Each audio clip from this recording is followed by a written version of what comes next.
2007. January of 2007 saw a couple of updates for the characters we're following. The TCG Shonen Jump saw its own release of limited edition one, where you'd get a single pack that came with 5 cards from different characters. Joey got his TCG release of Copycat, finally, another one of his delayed cards. One thing that continues to happen that I'm going to start omitting is Joey's cards being reprinted across multiple OCG and TCG tournament packs and products. I was doing this to highlight certain cards being devalued or becoming more easily available, specifically for the TCG. But by this point, every Joey card had any potential price value shot to all hell, and they were also, as you can imagine, one of the worst cards you could pull out of said product. So I'll only go over the more significant releases. But just know that someone in the Synchro era built a Teledad deck just to pull something like a Rocket Warrior from their tournament pack. Our first stop is February 23rd with the Asian release of the Light of Destruction. While it did have new Jinzo support, these cards belong to an entirely different duelist, just like the Red Eye support. But Joey did get 3 cards here. He has Dangerous Machine Type 6 and Maximum 6, which were both part of his gambling deck from the Grand Championship arc.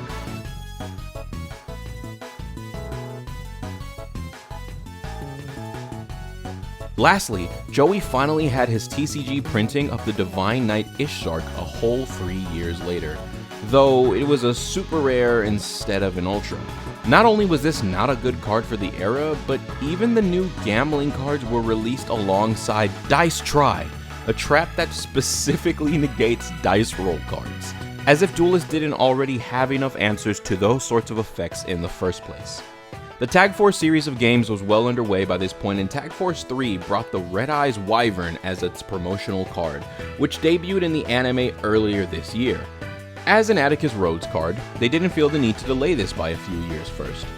See, when this monster is in the graveyard, you can banish it to revive a Red Eyes monster, which is a power-up from the anime version who could only summon the original Red Eyes Black Dragon.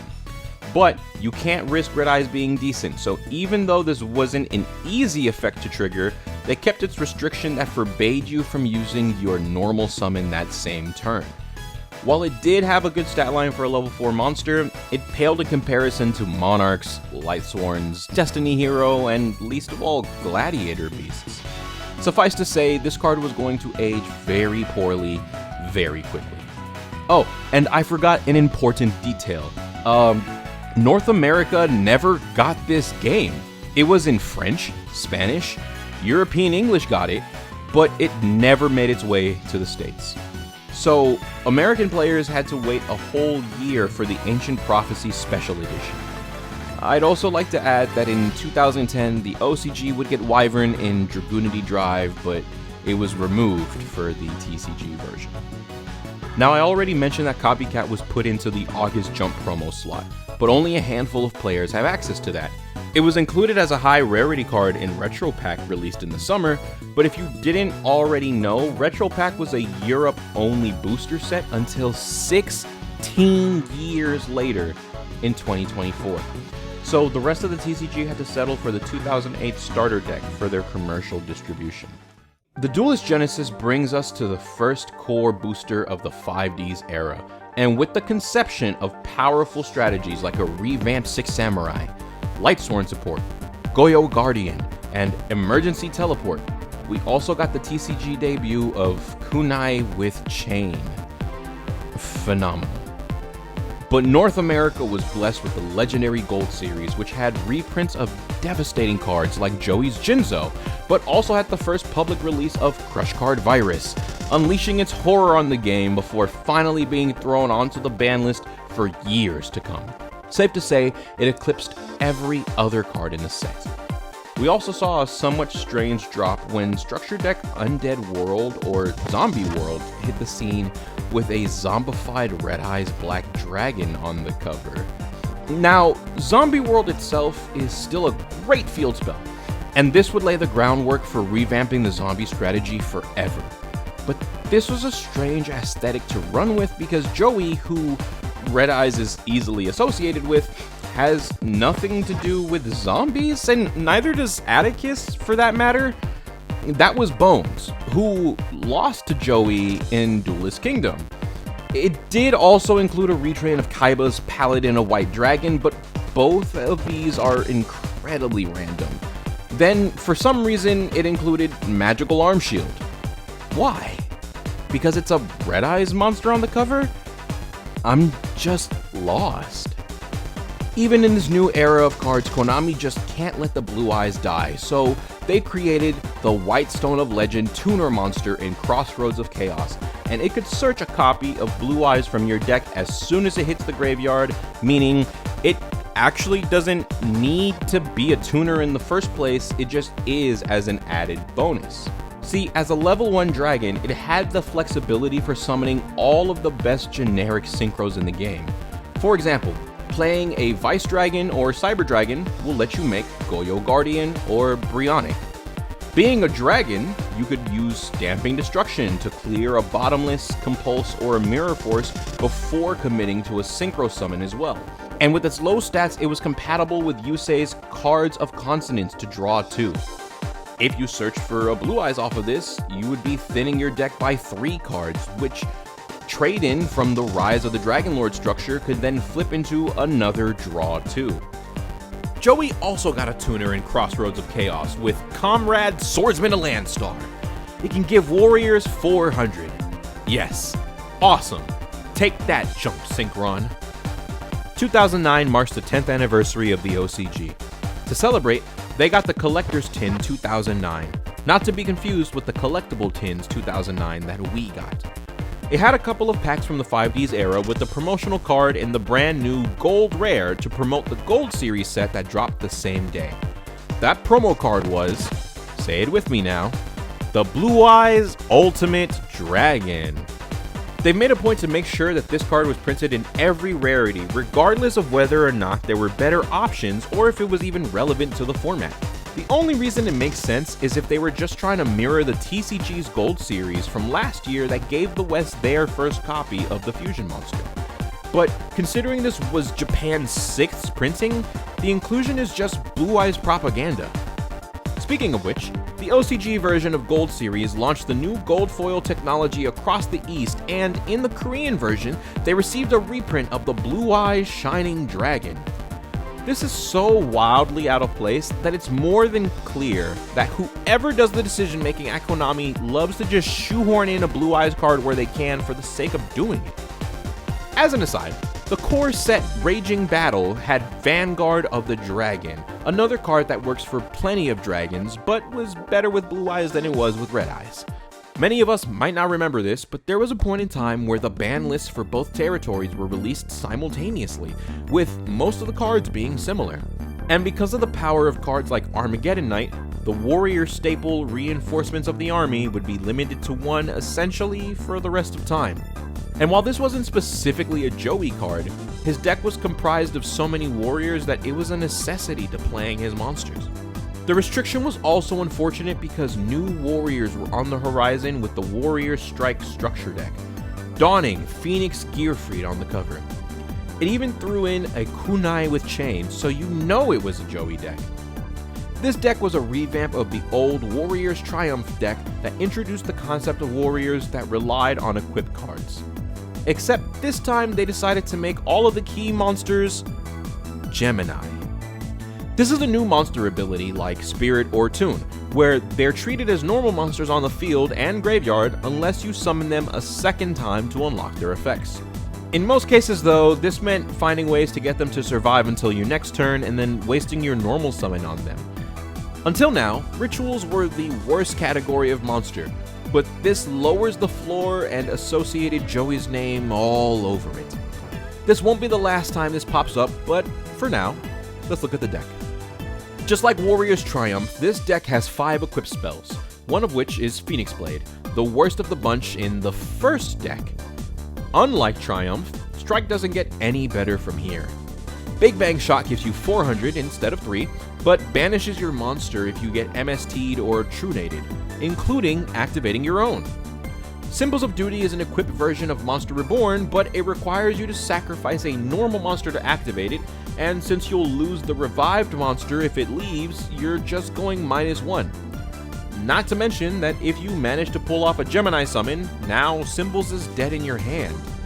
Supervise is a brand new card that gives a Gemini monster its effects and revives a normal monster when it lands in the grave, which is great since few cards replace themselves in this game. But it doesn't help you get enough advantage that it makes Geminis worth playing. Lastly is the spell Ribbon of Rebirth that revives a monster after it's been destroyed, hopefully getting you to your Gemini summon next turn. Or, in a better deck, it will keep an actual threat on the field longer. Along with Ribbon, this deck came with Dark Factory of Mass Production and reprints of promo-only cards Exodius, Kuraz, and Izshark from Joey's manga deck. I bring these up not because they're good cards, but because they have clever ways of supporting the Gemini strategy. And then Konami removed them when porting this deck to the TCG, making this deck even worse than it already was. They were replaced with Nightmare Steel Cage, Ibikio Drakmord, Soul Resurrection, a second copy of Future Samurai, and the only good card, Mystical Space Typhoon. In the TCG's Duel guide that gave you ideas of what cards to power up your deck with, they recommended Gores, the Emissary of Darkness, from Yugi's manga deck. A phenomenal card that sneak attacks your opponent when your field is completely empty, because they knew that this deck was a brickfest. The fact that the ace, Phoenix Gearfried, was a Gemini that needed 2 sacrifices and then needed to sacrifice your equip spells to activate its effect made it one of the biggest minuses the game had ever seen. Not because you were losing card advantage, but because you wasted your money on this product. July 28th gave the TCG a sequel to an exclusive set with Retro Pack 2. This was a nostalgic Battle City era Duel Monsters set that had cards that were hard to obtain otherwise for collectors to chase. While Joey of course had a number of cards in here, only Jinzo was worthwhile. Goblin Attack Force and Gearfried were completely irrelevant as we've long since ushered in the power of Synchro Monsters. And even then, Jinzo had 2 other reprints in the past year. If you were just trying to pull a Jinzo and you didn't have one already, you might have been better off with Gold Series, since it came with 3 gold rares per pack out of the 18 that there were total in the set.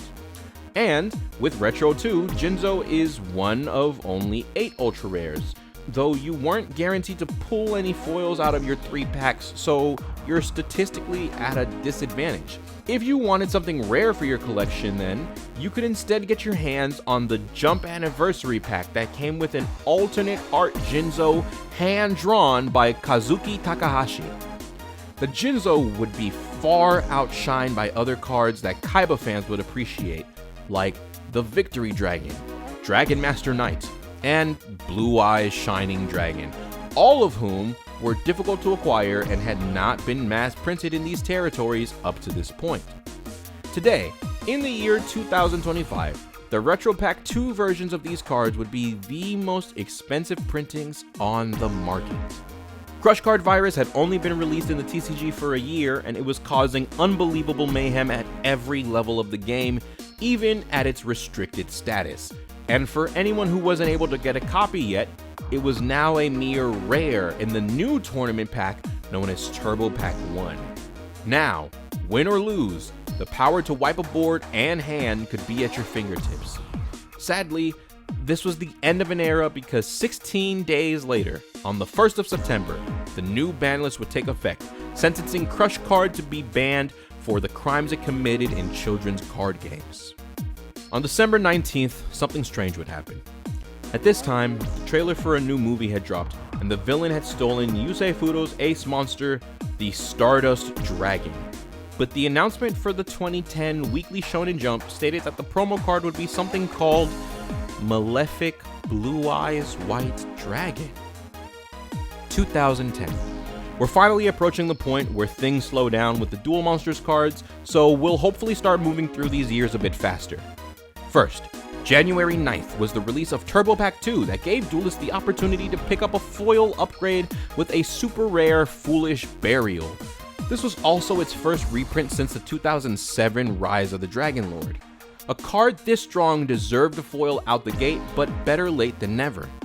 Secondly, the January Jump promo was the first ever copy of Obelisk the Tormentor, Kaiba's God card, with an official card effect as well as art drawn by Kazuki Takahashi himself. This year marks the 10th anniversary of Yu-Gi-Oh! Anime, so to celebrate, the Bonds Beyond Time movie released in Japan on January 23rd and February of next year for the rest of the world. People who attended in theaters received a copy of the new Malefic Red Eyes Black Dragon. Not only was this a downgraded foil compared to the copy you get from the movie pack, but it was the worst monster in the deck at this point. Hell, it was even the worst monster in the pack since it couldn't beat over a junk Gardna. Red Eyes didn't even do anything in the movie. Cyber End and Rainbow Dragon combined forces to get through junk Gardna. Blue Eyes destroyed the Dark Magician. Stardust forced the protagonists to use their Karibo. But Red Eyes just sat on the field until the duel was over. The villain who crosses time and space to steal the strongest dragons in history found zero uses for the Red Eyes.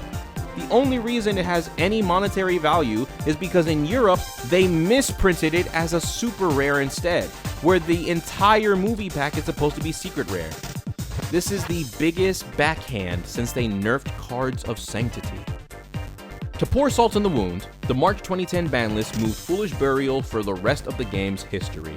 This tight restriction would force the card to eventually not be run anymore because even though the graveyard would become a more powerful resource, deck space would become too tight to hope you draw one of like this.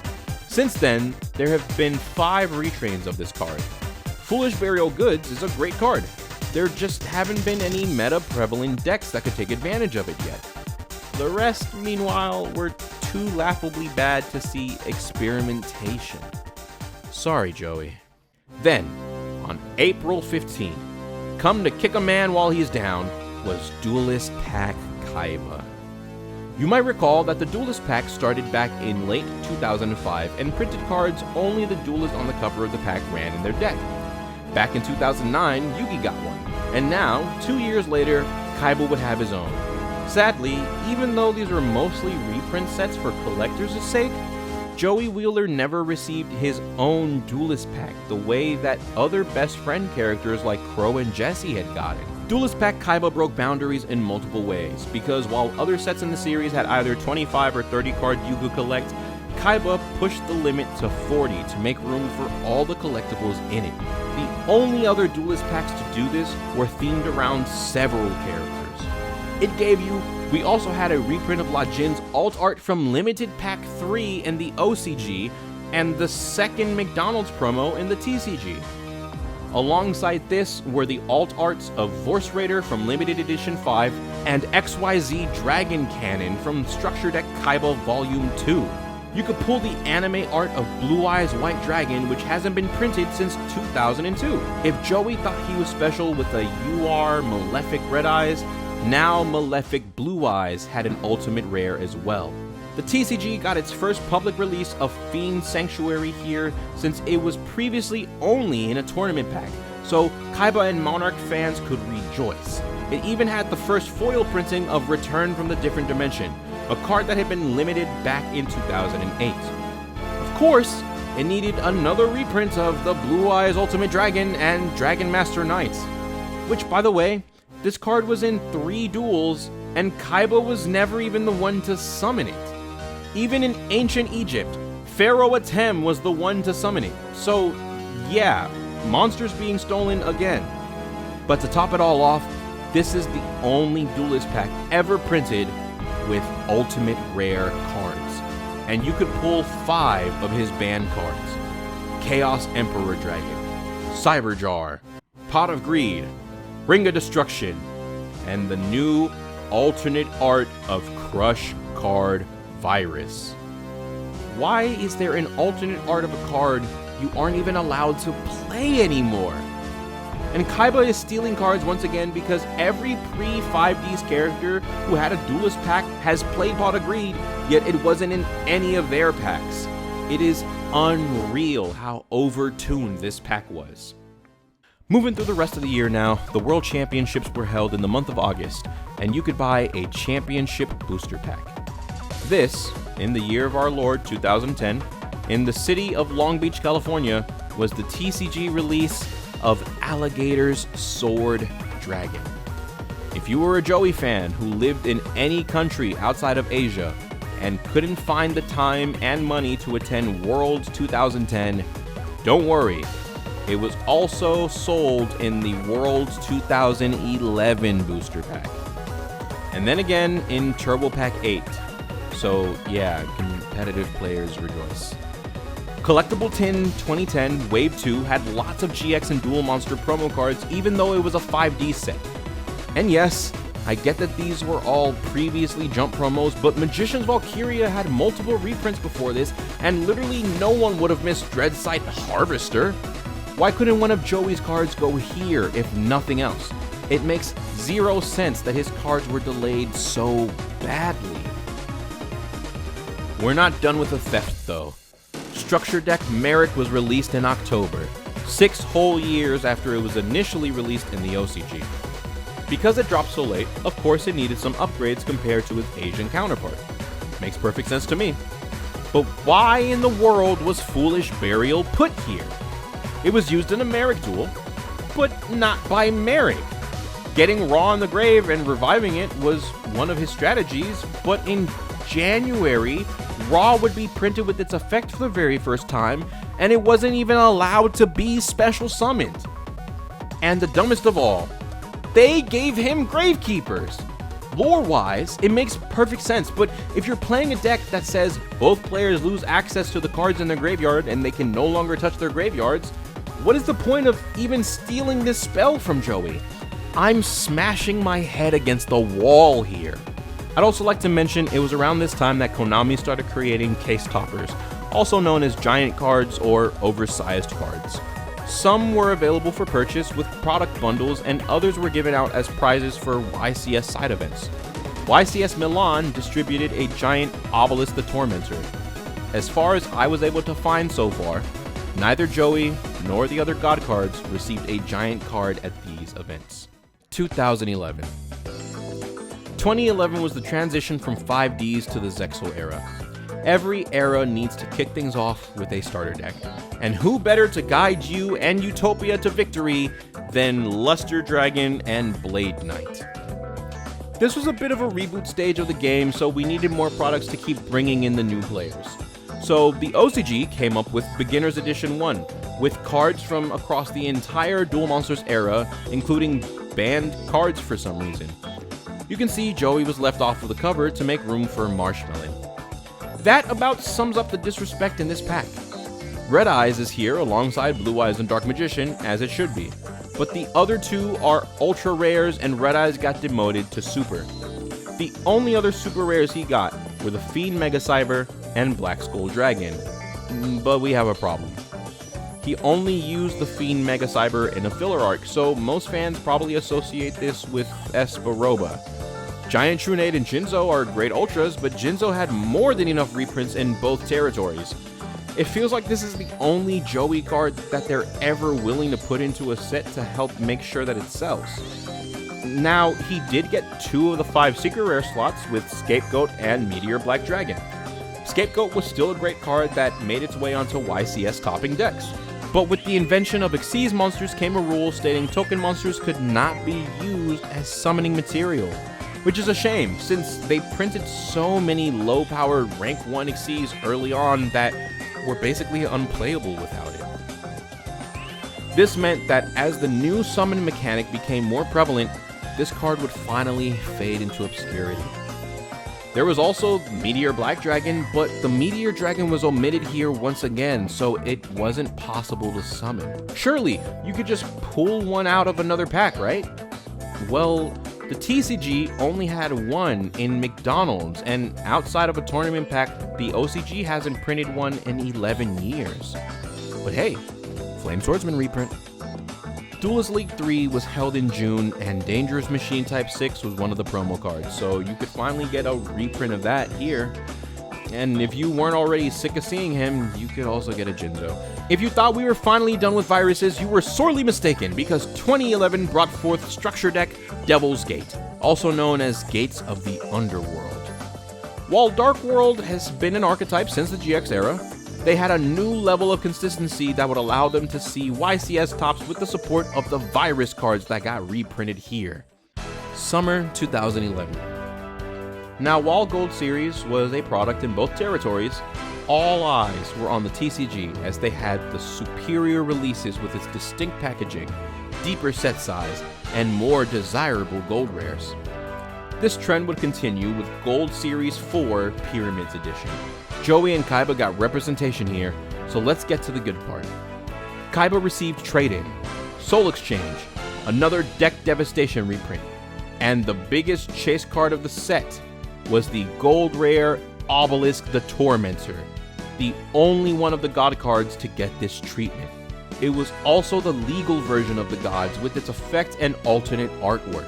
Joey got Graceful and Skull Dice. At least they weren't video game promos anymore. Swinging back to Japan, August 13 was the day Beginner Edition 2 released once again, providing duelist cards from the classic era that they may have missed out on. Joey got Fiber Jar, banned, Baby Dragon, Time Wizard, and Thousand Dragon, all as common. Just like before, the Thousand Dragon package was power crept by the Thunder Dragon cards in the same set. He did have Bottomless, but Kaiba got all of this. He also got Dragonic Tactics in the Legendary Collection Duel Academy set. While this card probably wasn't designed specifically for Blue Eyes, he's a level 8 and Red Eyes isn't. December 10th was the release date of Structure Deck Dragonic Legion, later to be known as Dragons Collide, that established the combination of the Chaos and Dragon strategies I've been talking about all this time. See, I wasn't just reaching after all. Just like Rise of the Dragon Lords, this doubles down on the strange marriage of Joey and Kaiba, even going as far as including support from the both of them. Kaiba had Blue Eyes White Dragon, the White Stone of Legend, Lord of D, Kaiba Man, Burst Stream of Destruction, Wing Beat of Giant Dragon, Flute of Summoning Dragon, and Interdimensional Matter Transporter.